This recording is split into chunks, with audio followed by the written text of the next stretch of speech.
নাম তার বেগুন, কথায় আছে তাহার আছে অনেক গুণ। ভাইরাল সেই আহারে বাহারে বেগুন রেসিপির নামটি শুনেছেন? নিশ্চয়ই শুনেছেন। আজকের পর্বে সেই রকমই একটা রেসিপি তৈরি করে দেখাবো, আহারে বাহারে বেগুন রেসিপি। হ্যালো এভরিওয়ান, আসসালামু আলাইকুম। কেমন আছেন সবাই? আশা করছি আল্লাহ তাআলার অশেষ রহমতে সবাই অনেক ভালো আছেন।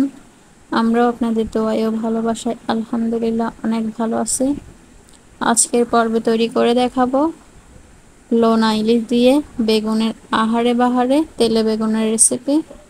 আশা করছি সম্পূর্ণ ভিডিওটি আপনারা দেখবেন। যারা ইউটিউব থেকে ভিডিওটি দেখবেন, নতুন বন্ধু হয়ে থাকলে চ্যানেলটা সাবস্ক্রাইব করে আমার পাশেই থেকে যাবেন।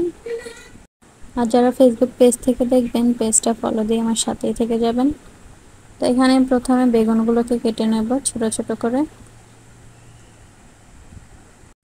বেগুন কাটা হয়ে গেলে এখানে নোনা ইলিশটা পরিষ্কার করে নিয়েছি, আঁশ ছাড়িয়ে নিয়েছি। এখন ছোট ছোট টুকরো করে কেটে নেব। বেগুনগুলো আমার কাটা হয়ে গেছে, আর এদিকে লোনা ইলিশ আমি ছোট ছোট করে কেটে নিয়েছি। এরপর পানি দিয়ে পরিষ্কার করে ধুয়ে নিয়েছি। এখন আমি রান্নাটা করব, তো সাথেই থাকুন কিভাবে রান্না করি। রান্নার জন্য চুলায় কড়াই বসিয়ে দিলাম। কড়াইতে দিয়ে দিলাম সয়াবিন তেল। তেল গরম হওয়ার পর দিয়ে দিলাম পেঁয়াজ কুচি। পেঁয়াজ কুচিগুলো একটু নেড়ে চেড়ে দিয়ে লাল করে ভেজে নেব। পেঁয়াজগুলো বাদামি রং হওয়ার পর একে একে দিয়ে দিলাম হলুদের গুঁড়ো, দিয়ে দিলাম মরিচের গুঁড়ো,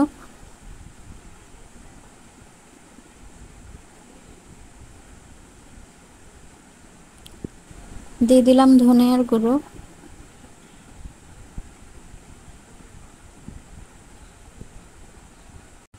দিয়ে দিলাম অল্প একটু রসুন বাটা।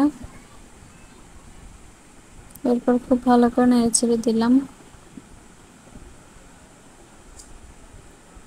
দিয়ে দিলাম অল্প একটু আদা বাটা, সামান্য পানি দিয়ে দিলাম। এরপর খুব ভালো করে নেড়ে ছেড়ে দিলাম। রান্নায় ভালো স্বাদ আসার জন্য ম্যাগি মশলা দিয়ে দিলাম। এরপর সামান্য পানি দিয়ে নেড়ে ছেড়ে দিয়ে মশলাটা আমি বেশ কিছুক্ষণ কষিয়ে নেব।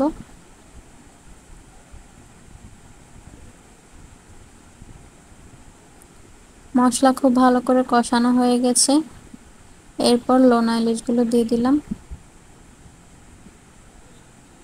এবার খুব ভালো করে নেড়ে ছেড়ে দিলাম।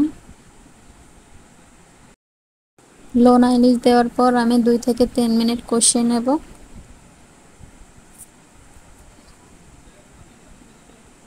কষানো হয়ে গেছে খুব ভালো করে। এরপর আমি কেটে রাখা বেগুনগুলো দিয়ে দিলাম।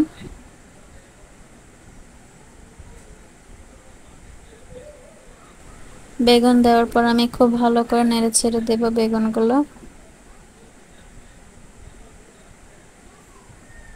বেশ কিছুক্ষণ পর ঢাকনা খুলে আরো একবার নেড়ে দেব। এইখানে পানি ব্যবহার করব না, বেগুন থেকে যে পানি বের হয়েছে সেই পানিতে রান্না হয়ে যাবে। এইভাবে নেড়ে ছেড়ে দেওয়ার পর রান্নাটা করে নেব। বেশ কিছুক্ষণ পর ঢাকনা খুলে একবার দেখে নেব। আমার রান্নাটা হয়ে গেছে, এখন আমি নামিয়ে পরিবেশন করে নেব। সবশেষে দেখুন একবার, ভীষণ মজাদার বেগুন ও তেলানি রেসিপিটা কেমন লাগছে কমেন্ট করে অবশ্যই জানাবেন। ভালো লাগলে একটি লাইক অবশ্যই দিবেন। খেতে কিন্তু অনেক মজা হয়েছিল। আজকে এই পর্যন্ত, সবাই ভালো থাকবেন, সুস্থ থাকবেন। আল্লাহ হাফেজ।